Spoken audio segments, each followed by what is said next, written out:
Saatnya gue berani untuk gue megang sampai suatu saat ini temen SD gue sendiri bro. Tapi salahnya gue juga kenakalan gue nggak berhenti di situ sih. Berlanjut. Masih berlanjut. Tapi dalam beda hal. Oh. Bukan ke narkoba lagi.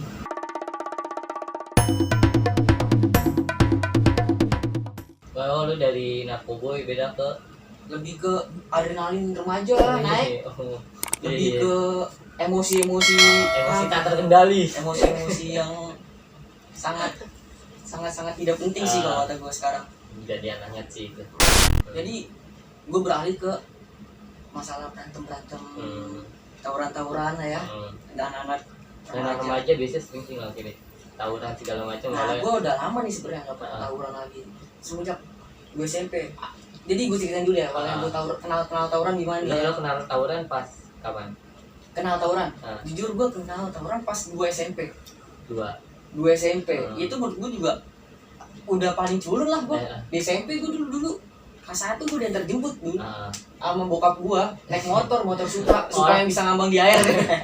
Orang yang kalau sekolah diantar jemput itu pasti dicap culun. Pasti. Itu di situ gue pertama di SMP tuh dianggap culun banget, sampai gue direndah-rendahin. Gimana ya, sampai gue diajakin berantem gue diem satu, gue diem. Dan gue akhirnya kenal lah sama satu teman gue nih, ada teman gue make lah yang namanya gitu-gitu. Namanya kebal. Dulu mah gue gak percaya dulu. Ilmu lah. Ya, dulu gak percaya gue. Tapi di saat gue SMP kelas 2 ini nih, gue makin ditindas nih. Gue mikir, gue diem makin tindas nih. Jakarta keras bro. Sangat bro. Jakarta keras. Sangat. Kalau lembek tai kalau injek lembek. Bau lagi. Sangat bro.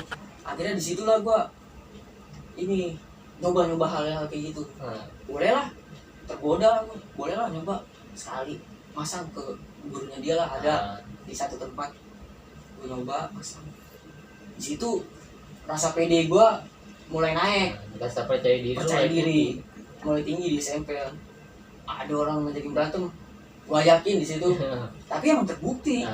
Di situ lah gue kemakan ya, karena kayak gitu-gituan ya. Kebukti bro, dipukulin.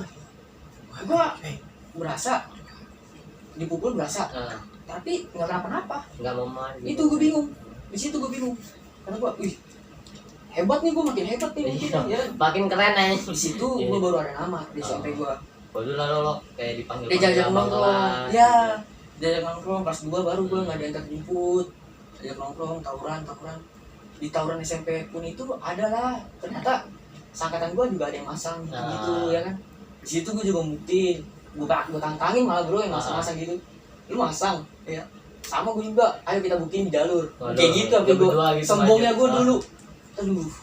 Gilanya gue sih dulu kayak gitu. Remaja gokil ya. Parah. Masa remaja itu gokil banget. Tapi terbukti, baru terbukti. Itu yang mungkin makin gue gila kali ya. Mungkin makin gue di luar kendali.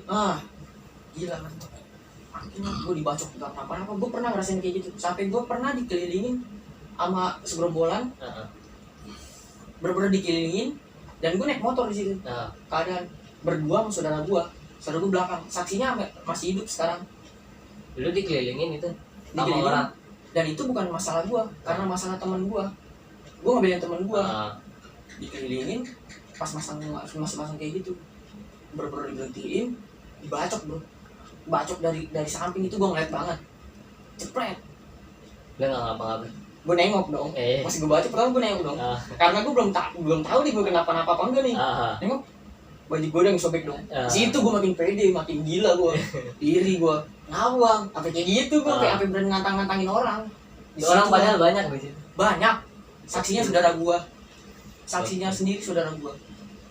Di situ mungkin gue makin rasa keegoisan gue yang tentang ribut-ribut makin tinggi lah.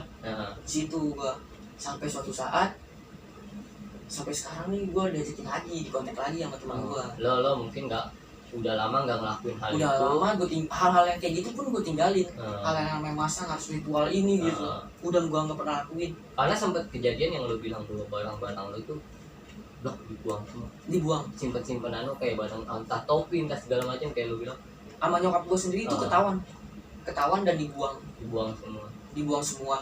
Tapi kan gue dulu masa nggak di satu tempat, Eh, di badan pun gue pernah.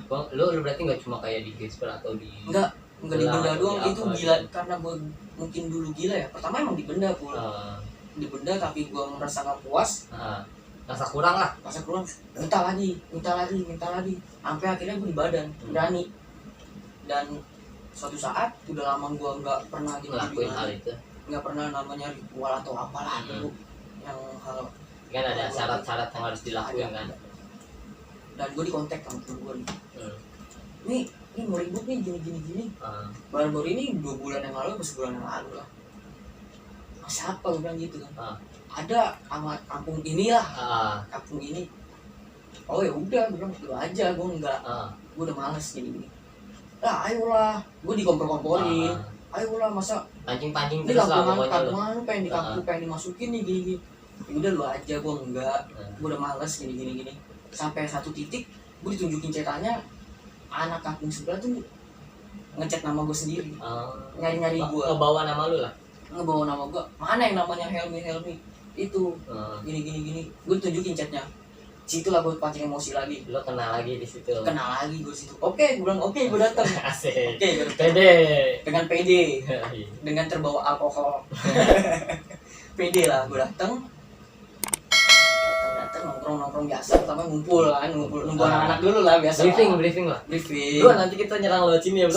Sampai satu titik tuh gue pernah ngomong sebelum kejadian, pas gue nongkrong nih, ngomong udah lu gak usah maju, cukup gue bertiga aja nih. Lo bertiga sama teman lo yang ada yang megang lah gituan juga. Cukup gue bertiga aja yang maju, lu videoin semuanya. Gue gituin sampai gue gitu, karena nama gue bener-bener diinjek-injek sama anak kampung sono. Iya. Nama lo tuh bener-bener Iya. paling dicari tuh berarti. Iya. Beberapa orang yang dicari mungkin kan nama lo nih. Nama Salah satunya nama gue disebut. Banyak yang dicari, salah satunya nama gue disebut. Udah Kepancing, salah gue Terus kepancing.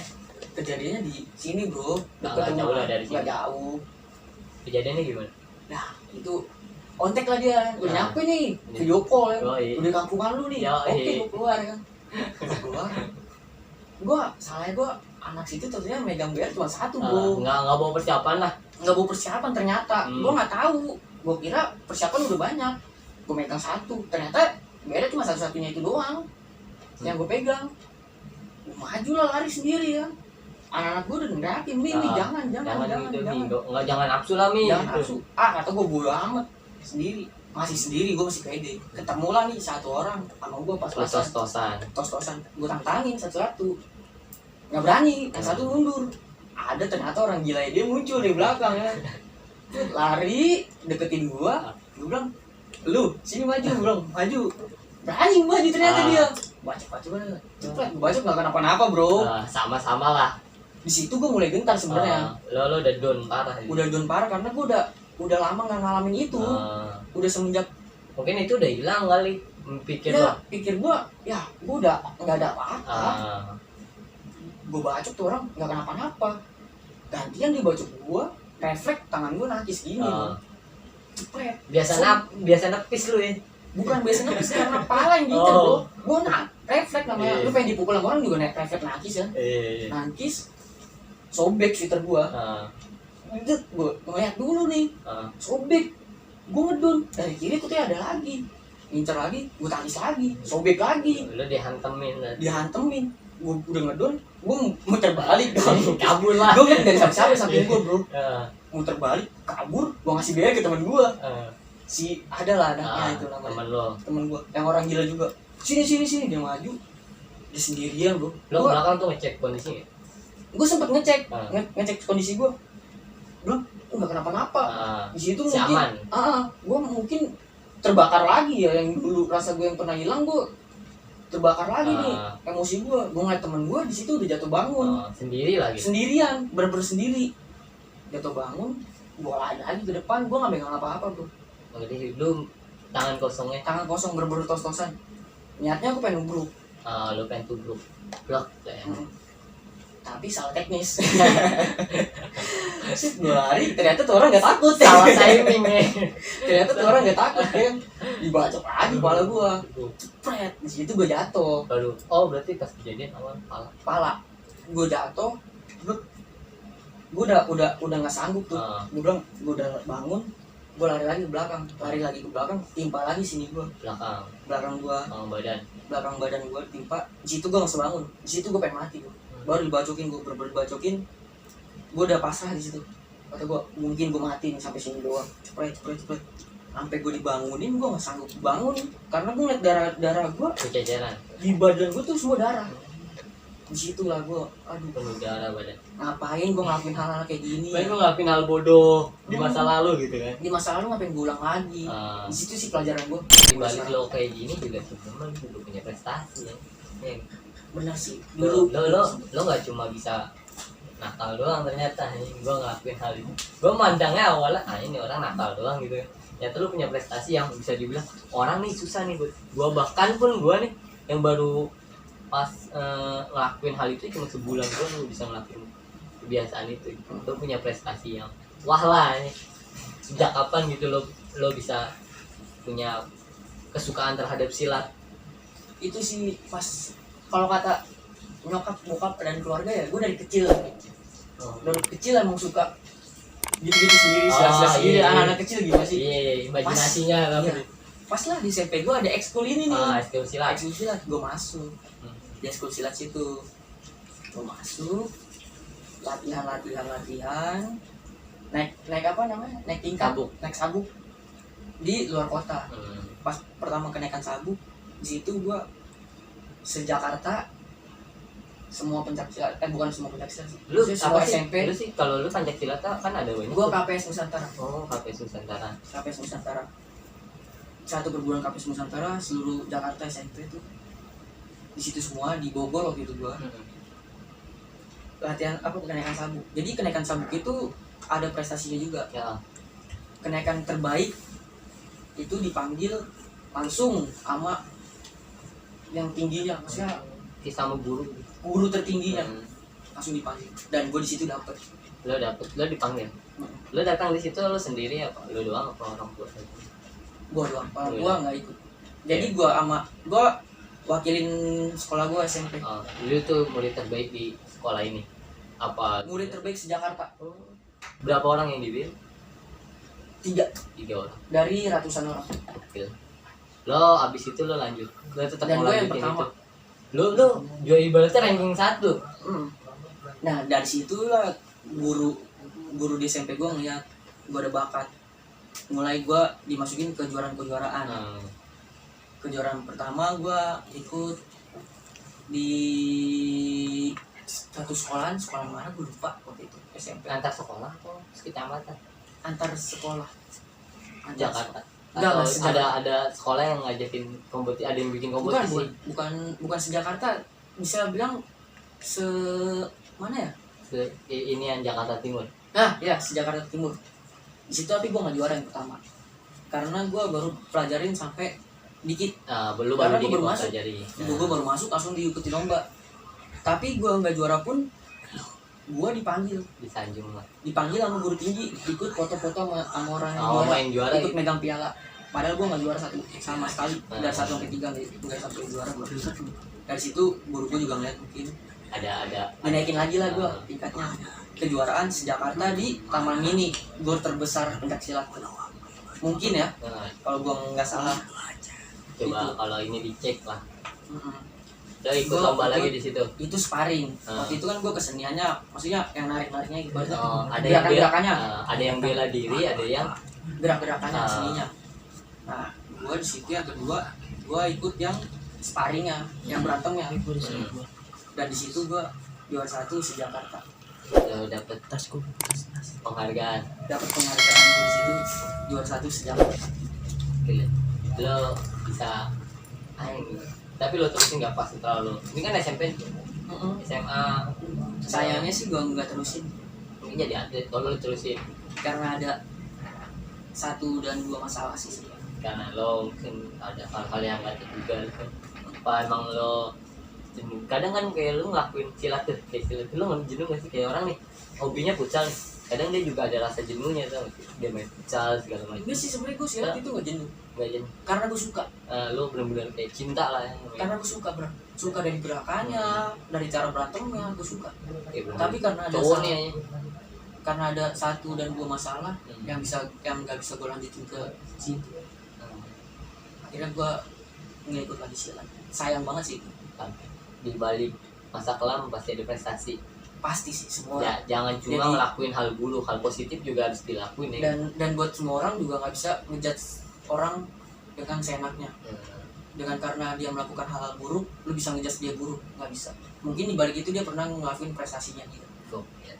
Motivasi kasih pesan-pesan motivasi dong buat kayak mungkin anak muda yang sekarang lagi merasakan hal-hal yang tidak terduga, hal-hal yang tinggi di dalam Ya hidupnya. itu sih balik lagi ke pengalaman gue.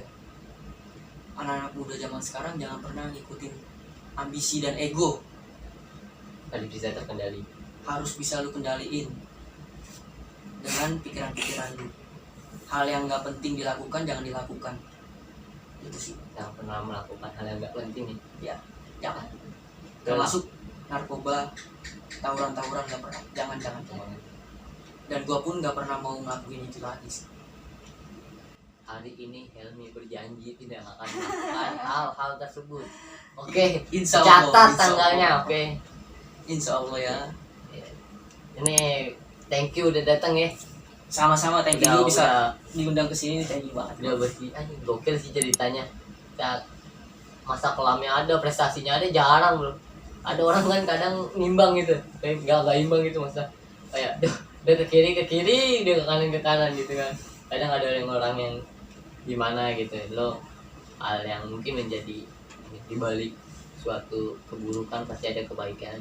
Jangan pernah menghakimi masa lalu seseorang karena kita tidak tahu masa depannya.